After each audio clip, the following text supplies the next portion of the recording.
So from a contractor perspective, their number one, say objection or concern is, okay, standard fees are 10% across, Right. some states are more and whatever, but let's say standard fees are 10%. And if I bring a PA in on the front side, well, I'm losing 10% of the claim that I could have met the adjuster. I could have gotten 15,000. So I say $1,500. Then I kick it to a PA after that, Right. and let the PA do it for the 10%, and it's not, or they just let it go. So I guess the objection or the issue with the contractor is that losing that 10% off of it.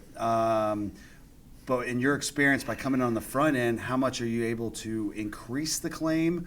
Or are you able to get overhead and profit more percentage of the time?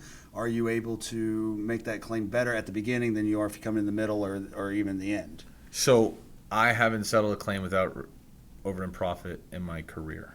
Wow. Have I given up other things for overhead and profit? Yes. Okay. Right? But I'll give up a bedroom with water damage in it, right? From a hail damage, causes damage inside the house. A little bit of sheetrock. Sheetrock, whatever, but I got to throw that in my estimate.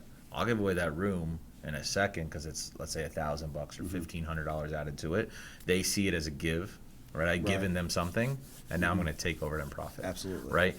As well as we settle a lot of things like on releases, right? It's not something that happens a lot in Florida. What we're finding is it doesn't happen a lot outside of Florida. Okay.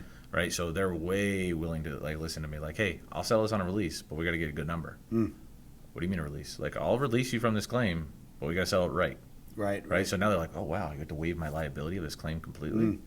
That's super. Right. So they're willing to give me a little bit more because they're waiving their liability that they're never going to see this claim again. I got you. And if they do, they get to wave a piece of paper at me and say, Right, it's never going to be hey opened back buddy, up. look at this. Because you did your process, right? You did your due Exactly. diligence and everything I else. understand where everything is. All the variables are taken care of. Okay, I know all the known variables. Now I know I can settle for release. Now, if there's open-ended, hey, Vince, I don't know what's going to be beyond that wall, I'm not offering releases. Right. Right? I don't know what's going to be on. If I take that roof off, I think there's an extra layer of shingle on it, right? So now You can still supplement. I can still supplement if I don't do a release. If I Right. do a release, it's over. It's done, right. Right, so obviously it's case-by-case basis, but again, But that goes back to the contractor doing their due diligence, following Correct. our template, following our form Yep. to make sure that you get a picture of the decking, make sure that we know going in if there's 2 layers. Correct.